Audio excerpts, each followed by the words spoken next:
Bruce, thank you very much indeed, and good afternoon, everyone. Good afternoon. Really grateful for the opportunity to be here and to get a chance to spend some time with you. I've had the opportunity and the privilege of sort of getting up and shouting at people from behind microphones for about 25 years, maybe on and off. But it's still always a real sense of humility when people travel from wherever to come and spend time to hear your thoughts, such as they are.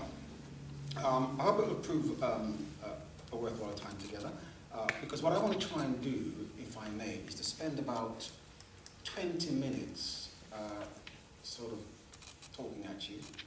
And I hope we will have maybe a half an hour or so in which we can explore the unsaid things. That's done for a couple of reasons.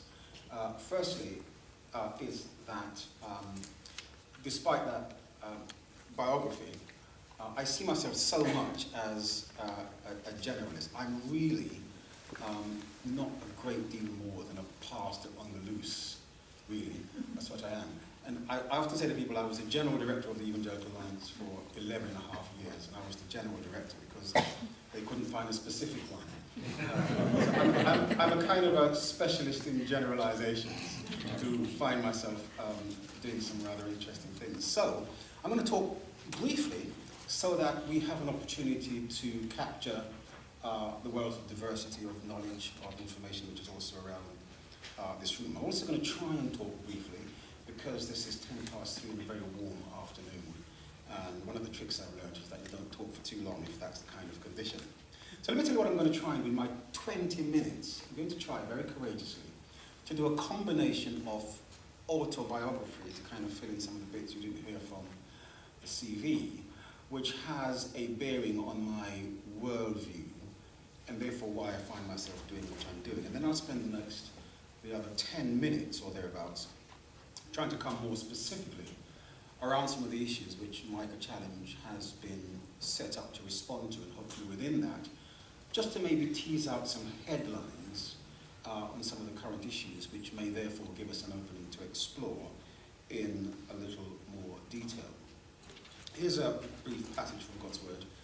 It's from the book of Ephesians chapter 1 and the last 3 verses or so. He demonstrated his power in the Messiah by raising him from the dead and seating him at his right hand in the heavens, far above every ruler and authority, power and dominion, and every title given, not only in this age, but also in the one to come. And he put everything under his feet and appointed him as the head over everything for the church. It's a very high and exalted ecclesiology in the book of Ephesians, as you know, which is his body, the fullness of the one, is God, who fills all things in every way. It's a pretty comprehensive text. It's a big idea about a very big God and a very big mission.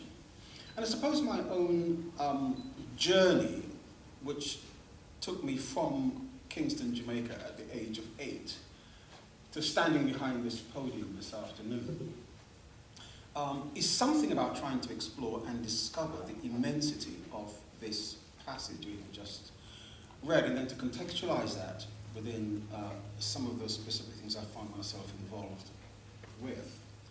So that when I was a kid and growing up in the relative piety of my Pentecostal background, it was very evident and absolutely given truth that if you were a Christian, you did not get yourself involved with certain things. You didn't do politics. You didn't do law. You stayed away from anything which looked as though it might contaminate you by involvement with the world. So it was a very exclusive kind of existence.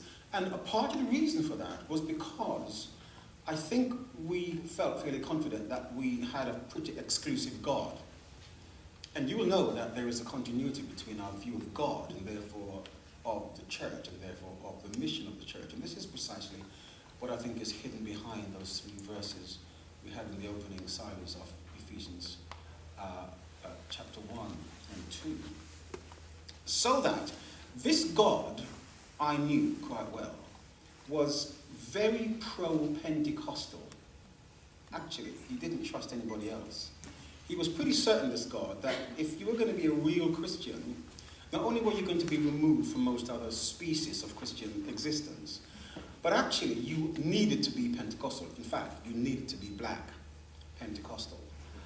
We didn't trust the Baptists. We weren't sure about Methodists. We couldn't work out, are they Anglicans or not? And even white Pentecostals were suspect because they didn't preach for as long as we did. They didn't sweat when they preached. And so we weren't quite sure about them either. Anglicans were in another sphere, a hemisphere. And Catholics were in a stratosphere, somewhere beyond the reach of rockets. And this was the God who had wired us up to take over the world all by ourselves, with a little help from him. And then I went to this place called London Bible College, where that whole thing got blown away for me. And I suddenly ran into a God who did have a lot to do with everybody else, with Methodists and Baptists and women who wore trousers to church. It was quite an amazing thing. It was apparent that you could actually wear jewelry and still be a Christian. So it's quite shocking. And so I discovered that God had more friends than I thought he was allowed to keep. In fact, I discovered his family was bigger than I thought it was. And so suddenly my ecumenical sensitivities began to expand. So that not only did God get bigger, but his family got bigger. And as God got bigger and the family got bigger, so it seemed that the mission of this God got bigger. When I left Bible college, many people assumed that I would do the obvious thing and become a church leader.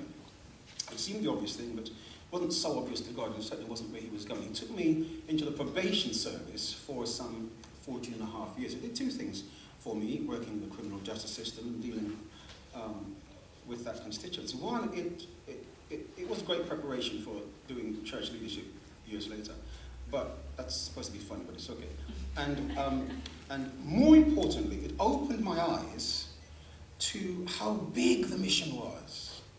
How could you possibly preach on Sunday about a God of love and mercy without mentioning the woman you left in a cell in Holloway prison, or the young addict? And how could you be concerned about issues of individual piety and holiness without thinking about the impact of righteousness and justice for people who were on the receiving end of injustice?